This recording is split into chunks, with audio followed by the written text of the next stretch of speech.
Hey guys, let's talk Beyond the Gates for today, June 1st, 2026. So we start this episode at Orphe Jean's. Andre is there eating breakfast, and in comes Chelsea. So here comes Chelsea. Chelsea is the main one with all the stepdad jokes when it comes to Andre. So she comes in and she's like she want to eat with her favorite stepdad, and he was like favorite trying only, and she was like upgraded to favorite when you took that assignment that will let mom be in Japan to be able to see the Chelsea cat line on the runway. And he was like, oh, it's nothing. And they have a pretty serious conversation. And I like that even though Andre is around Chelsea's age, they have each, even Naomi, have built some kind of rapport with Andre as a part of the family, as their mom's husband. Like, it's not awkward. Like, even though Chelsea makes the stepdad jokes and yeah, it's funny, but it's still not awkward. Like, they have really come to accept Andre as a part of their family, and they have become comfortable with it, even in the jokes. Like, because it's always going to be jokes. Your mom is dating someone basically your age. Well, not dating, sorry. Danny is married to someone basically your age. So it's going to be jokes, but they still have love for Andre, and I like that. And so they have a serious conversation because they start talking about how he thought, because of losing his parents and how hard that was, he thought that, maybe if you don't love anyone, then you can't hurt when you lose them. And so she was like, wow, that's a sad way to live. And then, you know, he said, but I fell in love, and he talks about how much he loves his mother. And I think that's why Naomi and Chelsea can be so comfortable with um Andre, is because he does love their mother so much. And who can argue with that? Like, you loving my mom, like, yeah, yeah. So it's being that is helping the relationship. And so they're talking, and he then it comes to, he's scared because we all know that Danny has the BRCA gene, and he doesn't know what he would do if he ever lost Danny. And he worried about, if it's heavy for him to carry, how heavy must it be for her to carry. And then Chelsea was like, well, I think that, whatever she's telling you about how she feels about it, I think that it is true. Like, she's being honest about what she feels, because my mom isn't the type of person that, holds back how she feels. So I think what she's saying is true. And then he was like, well, if it ever do become too heavy, I'm going to be there 100% to carry it. I love the conversation between Chelsea and Andre. I think that probably was the highlight of today for me. Then we have Jacob and Naomi. They're at home going round for round. And then they have to go to leave to go to the precinct because Jacob is getting a commendation for his work, his undercover work.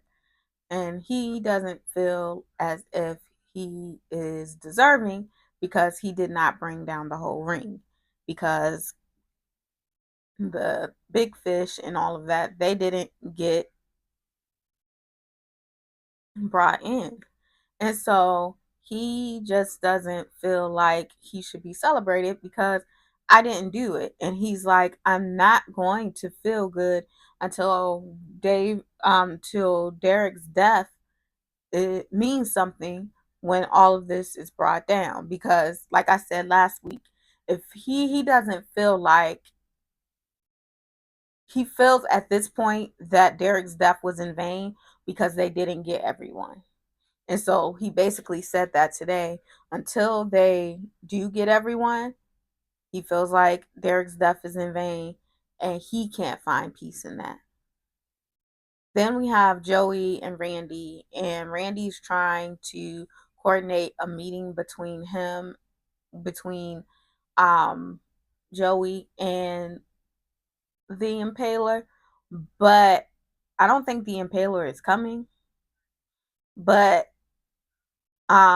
he wants it to be on his terms because he doesn't want something like what happened at the warehouse to happen. So he wants to have the meeting there at the casino. Meanwhile, Vanessa and Nicole meet at the country club and they're talking about Vanessa and her grief. And then they start talking about Nicole and her fantasies. And Vanessa talks Nicole into going to tell Ted about her fantasies, which Nicole ends up going to the hospital to talk to Ted, but then the conversation gets interrupted when Shanice walks in, so she doesn't really get to talk to him about it, and I don't think that she will talk to him about it. Meanwhile, Ted and Shanice are at the hospital, and he's asking about, you know, our conversation with Nicole, and she finds out that, he put Nicole up to talking to her. And so she has an attitude about that because, like, why didn't you just do it yourself? And she says, I noticed a pattern with you. You get my aunt to talk to me, you get your ex wife to talk to me instead of talking to me yourself. But at the same time, you weren't open to conversation, especially when he got his aunt. And I don't agree with him getting her aunt to talk to her, but she wasn't open for conversation. So I don't know how he was going to talk to you if you're not open to having a conversation. And I think that Shanice does that a lot. She shuts down instead of having a conversation, even if the conversation is, I don't want to talk to you anymore. Sometimes conversations need to be had. But this is me, pot calling the kettle black. But anyway, so um Vanessa leaves Nicole and goes to the club, goes to the casino to talk to Joey. And she's telling Joey, what are we going to do about Jacob suspecting you have something to do with the plasma ring? And I didn't like that conversation because, in a way, it seemed like it came off a bit threatening, but at the same time, like, are you really, like, I don't know where Vanessa's loyalties lie nowadays. It seems like the majority of her loyalty lies with Joey, and that's all she cares about. Because, yeah, it's just, she moving funny for me. Meanwhile, Isaiah comes over to to see Joey, and he's asking Joey, about, hurting Jacob or whatever. And he's like, I would never do anything to hurt anybody in your family because you mean that much to me. And he was like, yeah, that's what I thought, but I just had to know for sure. I'm yeah, I'm torn about how I feel about this relationship between Joey and Isaiah. And then also when Nicole gets to the hospital, she, checking in on Shanice, and Shanice gets a bit snippy. Like, are you asking for yourself or are you asking for your ex husband? Like, girl, I was being nice because I didn't even have to help. I didn't even have to talk to you. And Nicole, is very much more diplomatic than me. And she's like, I was concerned about you as well. I would didn't mind doing it because I too was concerned about you. But yeah, don't come talking to me crazy. But yeah, that was Beyond the Gates for today. I will catch y'all tomorrow. Hey guys, let's talk Beyond the Gates for today, June 2nd, 2026. So we start this episode. Eva is at her apartment and she's getting out the shower, and her overly intrusive mother is there on her sofa. So her and Eva have a bit of back and forth because Eva is basically trying to set boundaries with her mother, but Leslie does not adhere to boundaries. She does not respect them. She does not care about them. And it's, yeah, girl, do better. But that's a waste of breath because that's not in Leslie's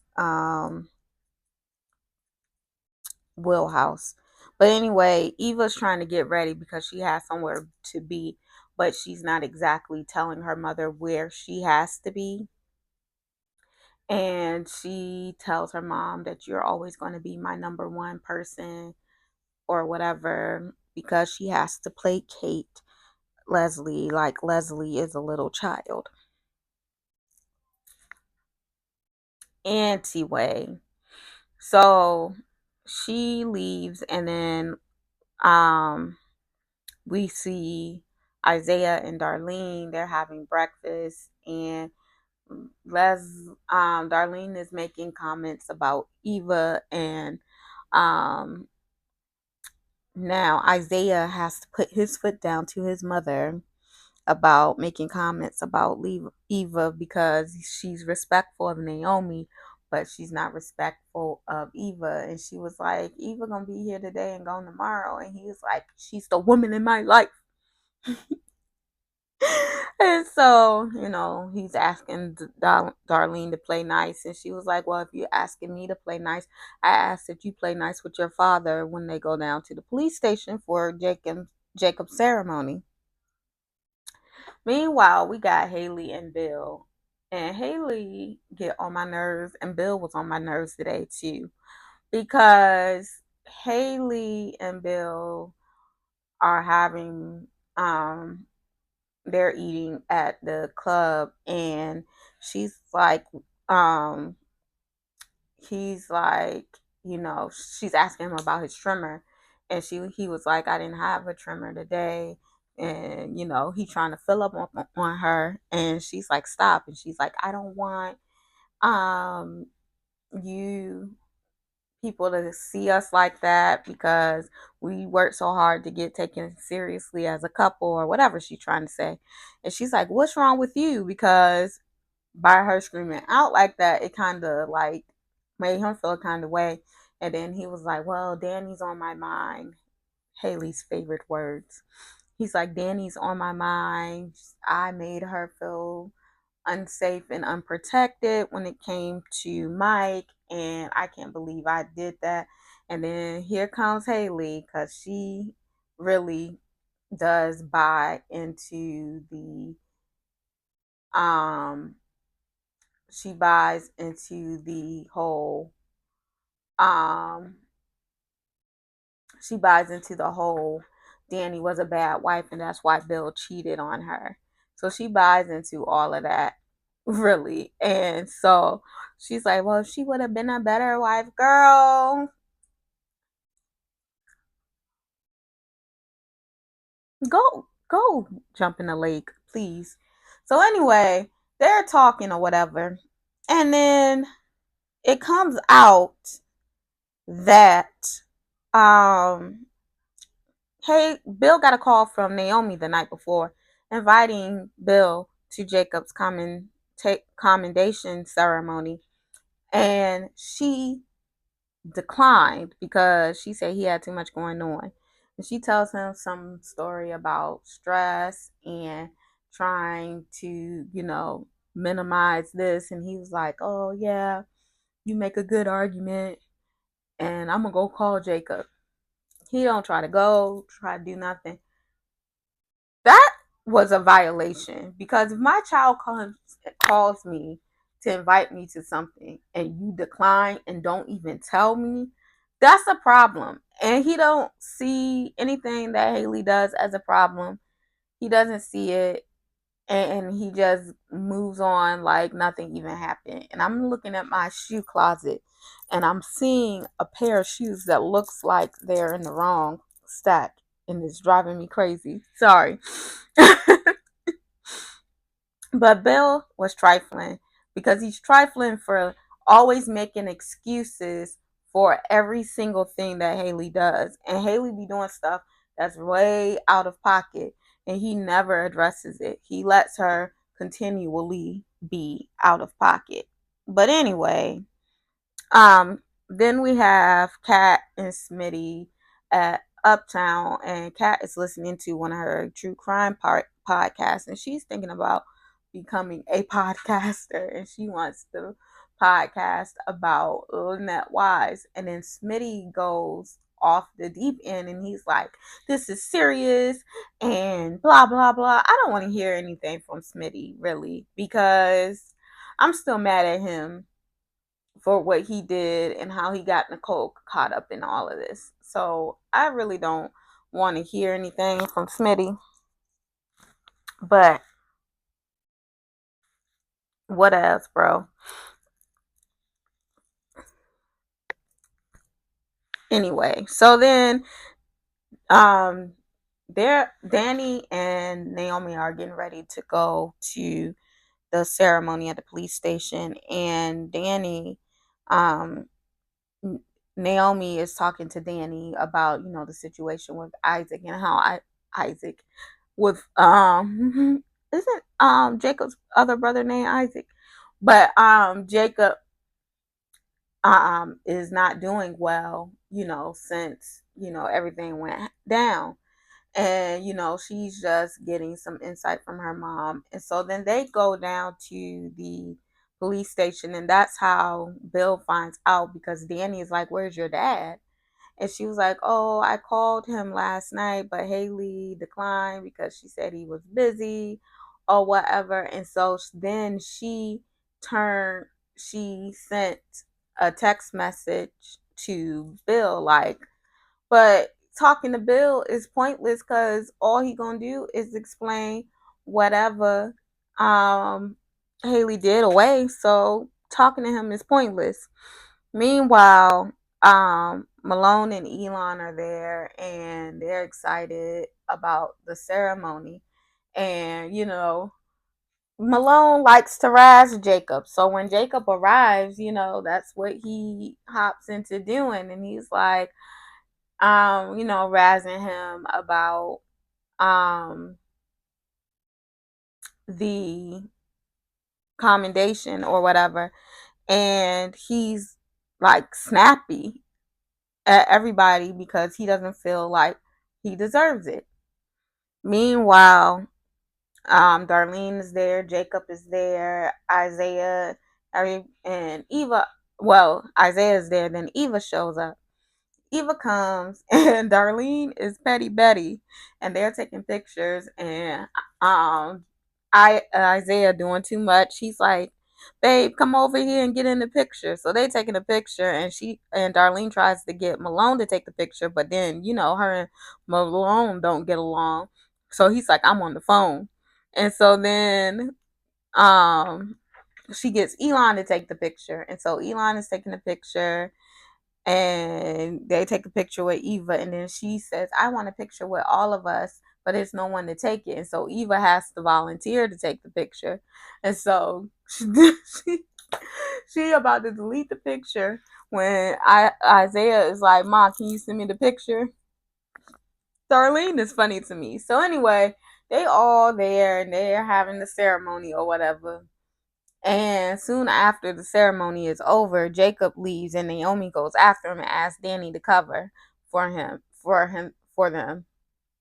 Meanwhile, um, um, here comes Leslie being disgusting as usual and getting into it, trying to poke Darlene's buttons. But Darlene did play nice today, which is always, everybody has to play nice with Leslie. Is ridiculous at this point. But yeah, that was Beyond the Gates for today. It was pretty dry, and I could have probably taken a nap. But I'll see y'all tomorrow. Hopefully, it's more exciting.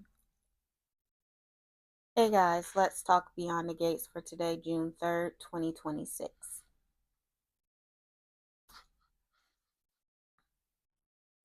So we start this episode with the Grants, and they are just getting back from spending a couple of days at the Bowman, and they're talking about how when the girls were young, they used to go see Vernon's cousin Emerson so that they could go and get some alone time.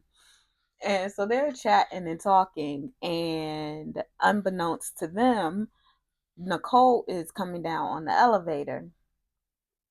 So Nicole comes down on the elevator, and she's like, the elevator ain't soundproof. I heard everything y'all said. So you mean to tell me we don't have a cousin Emerson? And then her mom's like, now you know.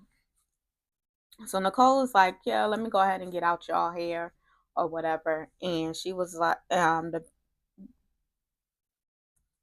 Vernon is like, well, before you go, we need to talk about the hospital. And so they start talking about, their situation with the chief of staff. And he tells her that, he's nominating Monica, but she hasn't, agreed to it or anything yet. So, he got to see where it is. Then the conversation turns to Ted because Nicole is like, I can't believe after all these years, Ted doesn't know me at all. I would never want that job, blah, blah, blah, yada, yada, yada. So Vernon's like, yeah, I'm going to go talk to Monica. So he leaves to go find Monica. And in the meantime, Nicole is there with her mom. And she was like, it's time for us to have a TED talk. And she's like, I saw how you were looking at you and Ted making eyes at the cotillion. Because Anita was, if you pay attention, if you watch the cotillion episode and you pay attention to Anita, she was peeping all night long. And that stuck out to me from the beginning, from the first time I watched it. I was like, y'all ain't low because Anita see you. I noticed that immediately that she was picking up what they was putting down.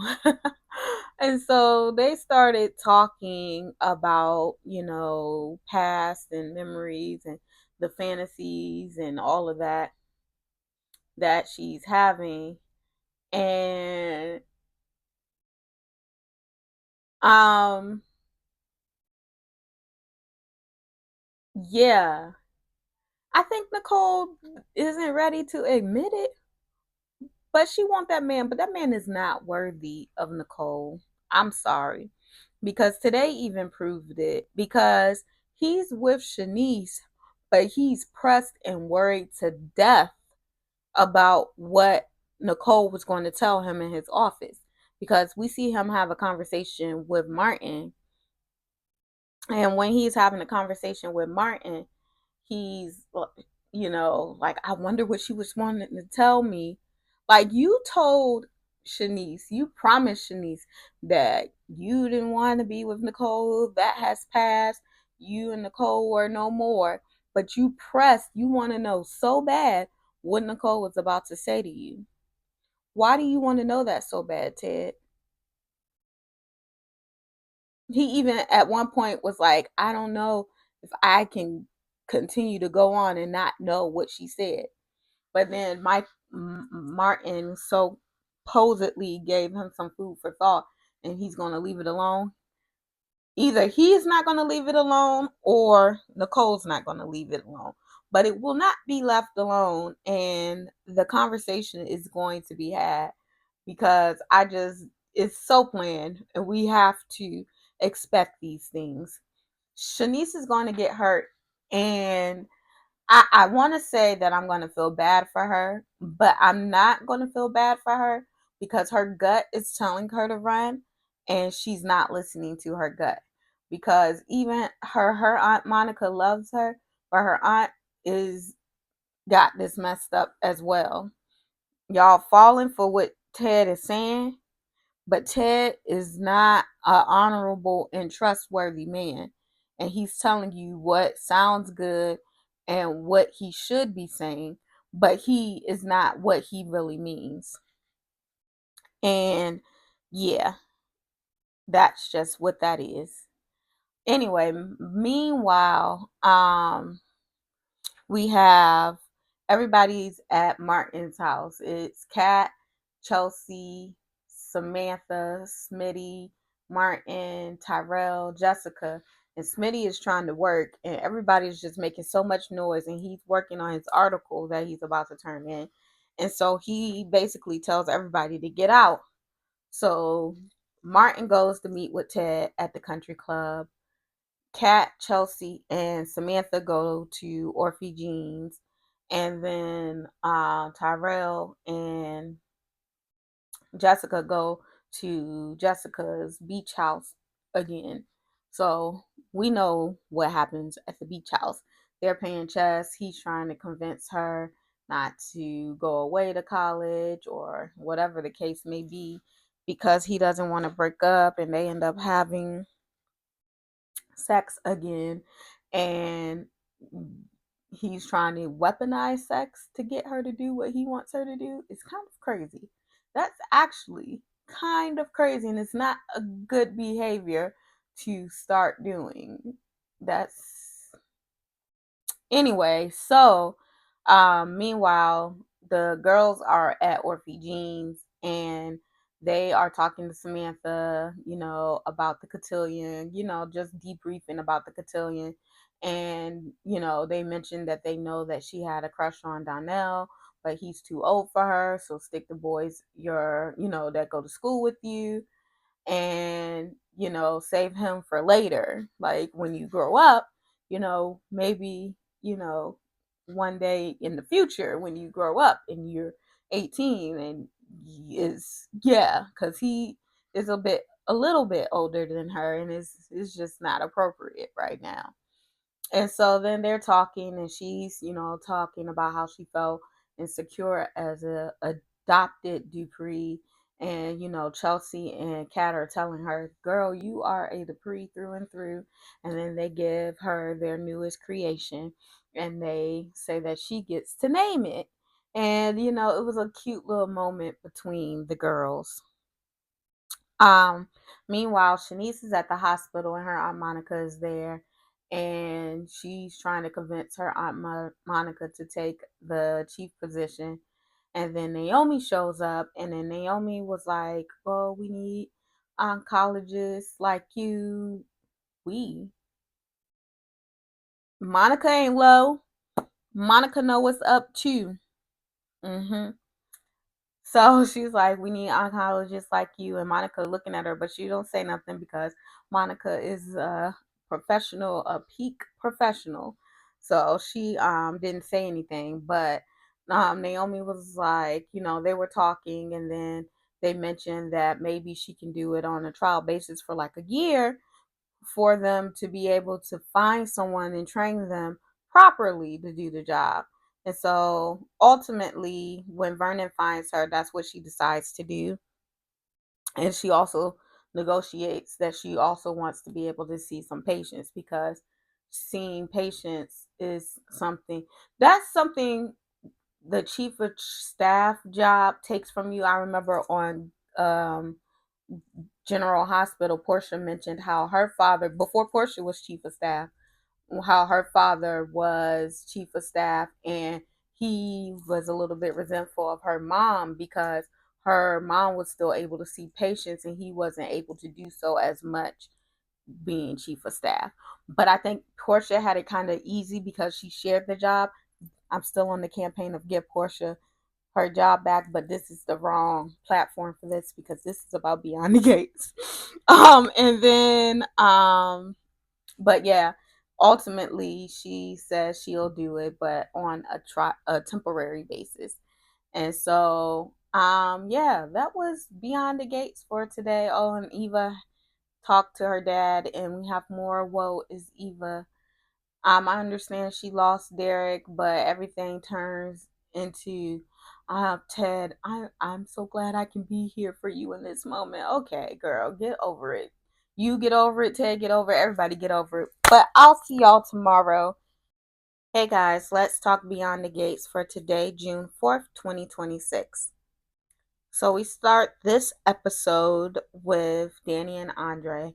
Danny is at home and she's looking at her iPad at a picture of her and Bill, and she seems very solemn and melancholy. Let me just start by saying this was a filler episode, and there is nothing I hate more than a filler episode. But I don't even really want to review it because it was a filler episode. We saw basically that how um Haley worked her way in and the fallout of all of that. But that's what happened. That's what we got to talk about. So Andre comes in the house and, she's talking. He realizes she's melancholy. So, she starts talking and she's feeling sad because she lost herself in Bill and she let him do all of this. And I just got off a rant about having a strict program as a woman when I was doing my General Hospital review. And this goes hand in hand. And I don't like talking about General Hospital when I'm talking about Beyond the Gates. But this is going hand in hand with what I was just saying about the Brooklyn Chase Curtis Portia situation. Portia left because you're not about to disrespect me. You got to run a strict program.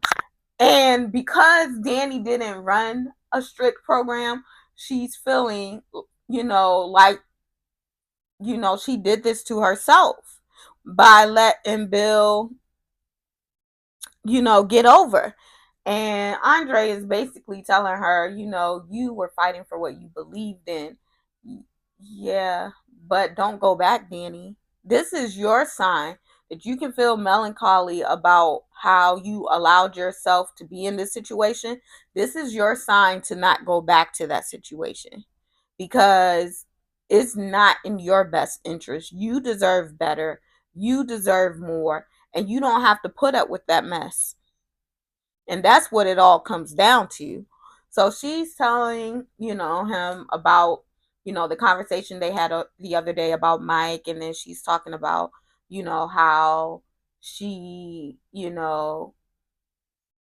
was trusting of Haley and, welcomed her into their family only for her to infiltrate.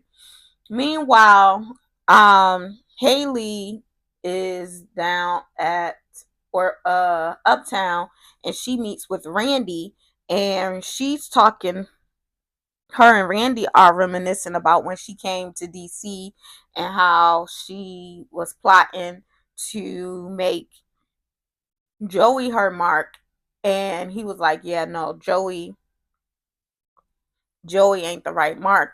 And he recommended Bill. And then he told her that, he got a daughter, that you can go to the gym.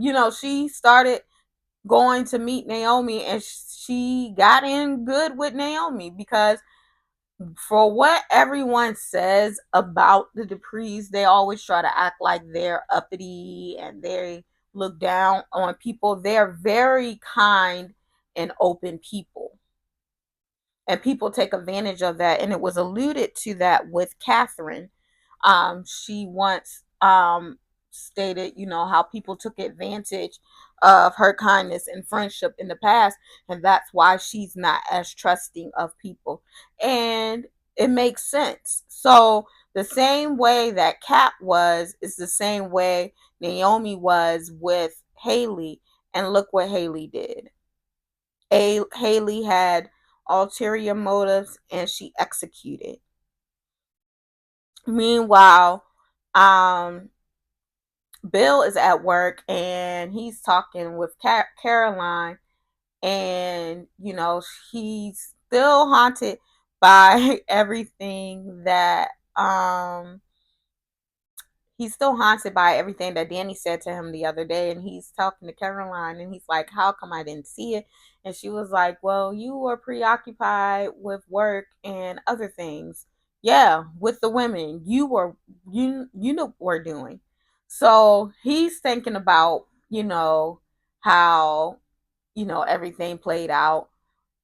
Then Naomi and Chelsea, they're eating at the country club and they're talking about Haley and, everything that happened with their parents and everything. So everybody is flashing back to, how this all happened. Naomi and Chelsea are talking about how, she caught her dad with a woman before and she didn't ever say anything and she wished that she had.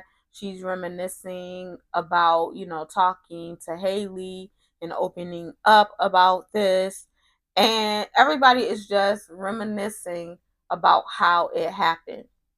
And then we get to when Danny goes out of town with Chelsea, but their flight gets delayed.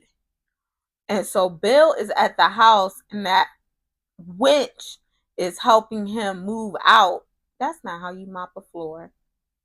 People,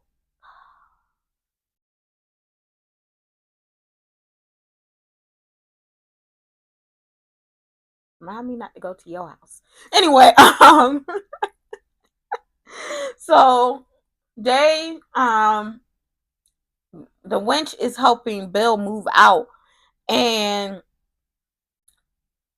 then they start talking about how they've been having sex in Danny's bed, and that she's like, "Should we do it one more time for the road?" So then them fools is half naked, and then Chelsea walks in, and she's like, what is going on here?" And then Danny is like, "What, Chelsea Bear? What's wrong?" And then she's like trying to prevent her mom from seeing, but she sees. And then Chelsea was very not playing by her mama.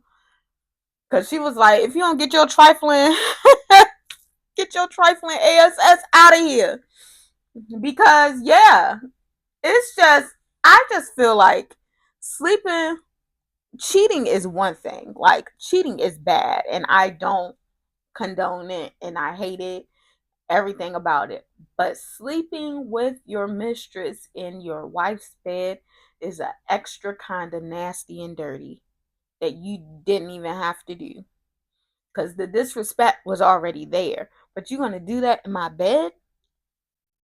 Like, I don't even know. Like, I don't hate Bill. I don't want Bill and Danny together because he didn't treat her well and he does not deserve her. But I think I often say that he's a good father or whatever the case may be. But even the way he was talking to Chelsea and defending Haley in that situation, like she's upset because you're doing this to her mother.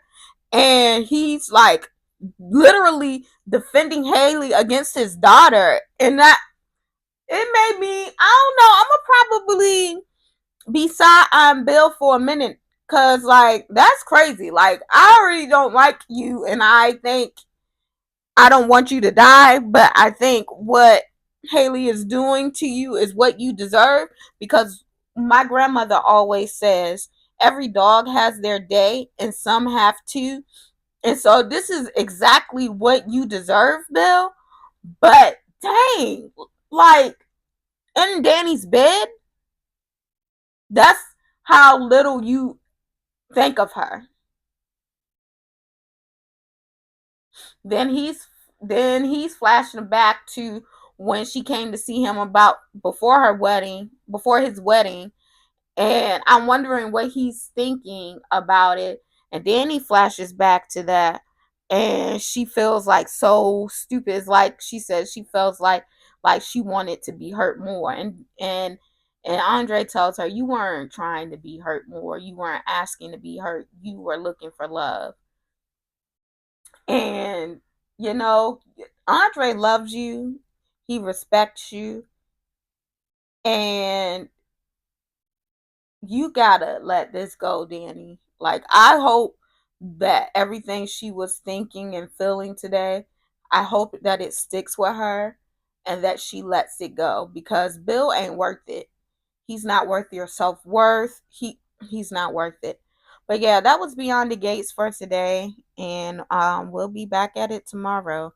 Hopefully it's not another filler episode. I hate filler episodes.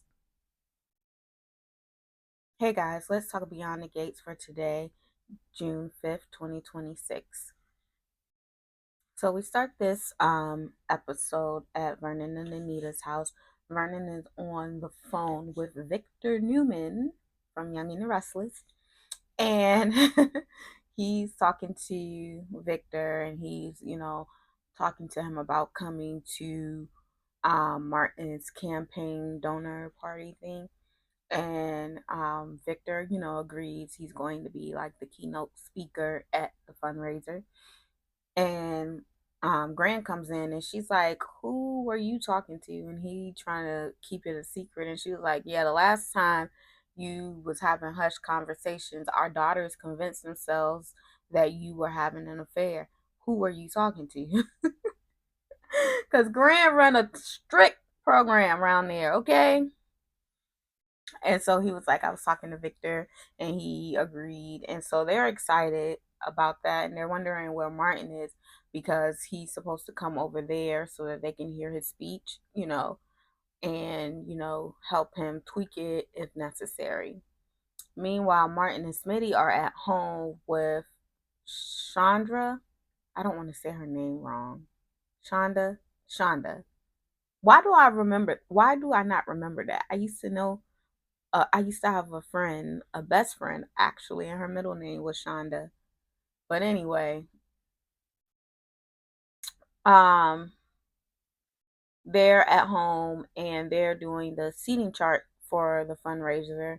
And Smitty comes out and he was like, "Oh, y'all made a mistake because y'all can't sit Victor next to, I can't remember, my mind is leaving me, next to him because they don't get along or whatever." So, they're redoing the seating arrangements. And then Smitty, he's trying Martin is trying to get Smitty to sit down and help, but Smitty is like, "I don't have time to help because I have to, work on my article." And he's like, "I thought you turned in your draft already." He was like, "Well, my editor thinks that it should be a 5-part series, so I still have work to do. I'm going to be busy." And so he's like too busy to come to the fundraiser, and then Shonda about to lose it. And then he's like, "No, I'm not too busy. I know that the optics, how they would look if I didn't come to your big fundraiser." And he was like, "It's not about the optics. It's about, this is a big night, the biggest night of my career. And I want, my spouse with me." Like, what do you mean, Smitty? But yeah, so he's like, "No, no, no, I'm going to be there. Don't worry about it," or whatever. And so, um, then we have Joey and Randy. They're getting ready for the meeting with the Impaler. And while they're talking about the impending meeting, Vanessa comes in and she's like, "Oh, you're meeting with the Impaler? You didn't tell me. I can be your ride or die." She trying to be the Bonnie to his Clyde. And, she's like, "Why wouldn't you tell me this?"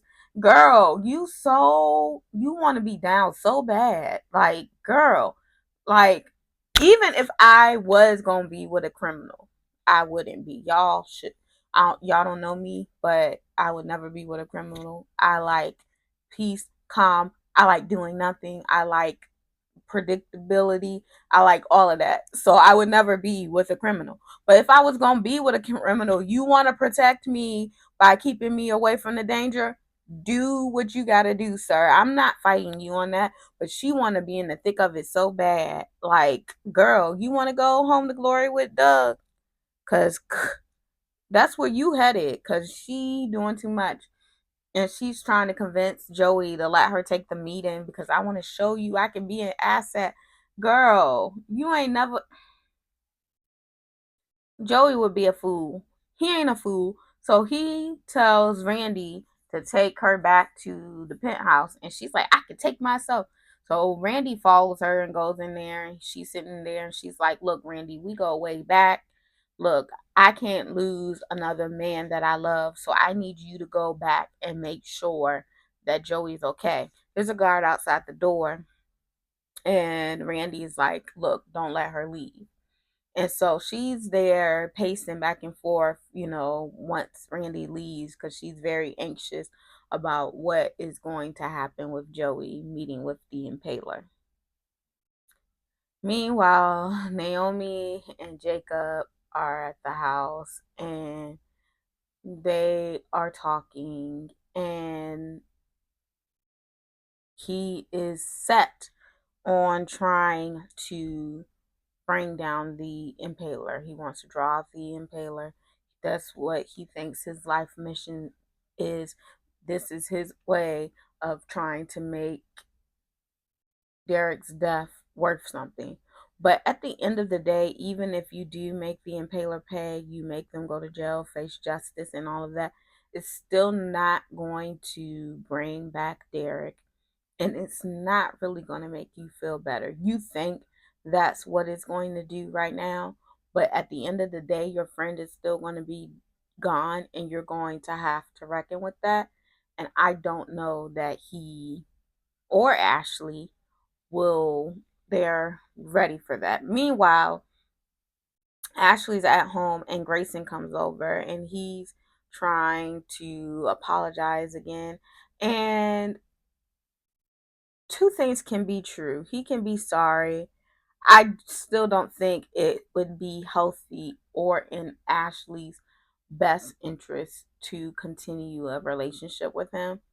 But they're grown. They're going to do what they do.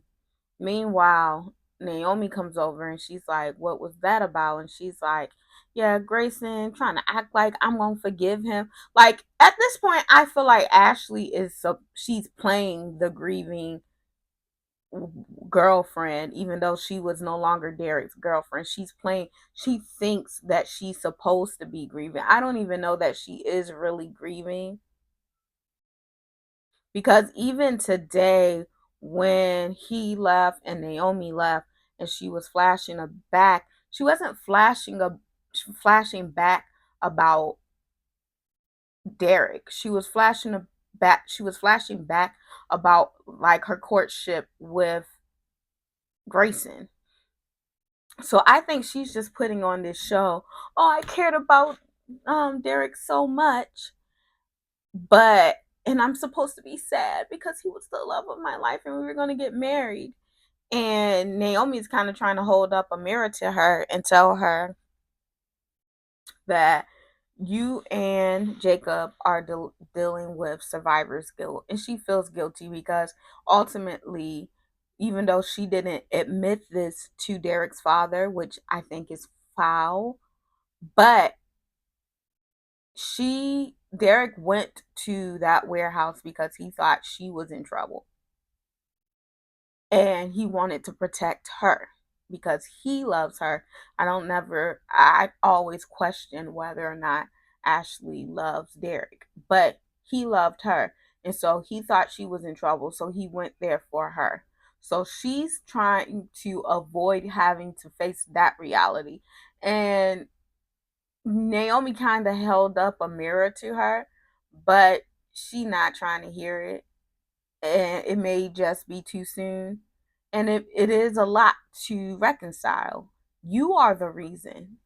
You're the one that got involved with Grayson, because Derek would have had no interaction with Grayson if not for you. You got involved with him. You ignore all the red flags. You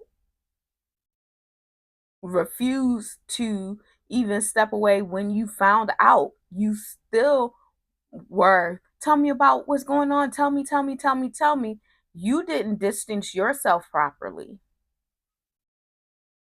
Because if you had distanced yourself properly, then he wouldn't even have been able to use, oh, Ashley could be in danger when he was talking to Derek. But yeah, that was Beyond the Gates. Next week looks very interesting. A lot is going to happen next week, and I'm excited. But yeah, did I miss anything? Oh, and then Martin does go to his grandparents' house and he does rehearse the speech and they talk about Joey, but they decide that they're not going to focus on Joey. They're going to focus on the fundraiser because that's the task at hand. But yes, you all have a safe and wonderful weekend and we'll be back at it on Monday.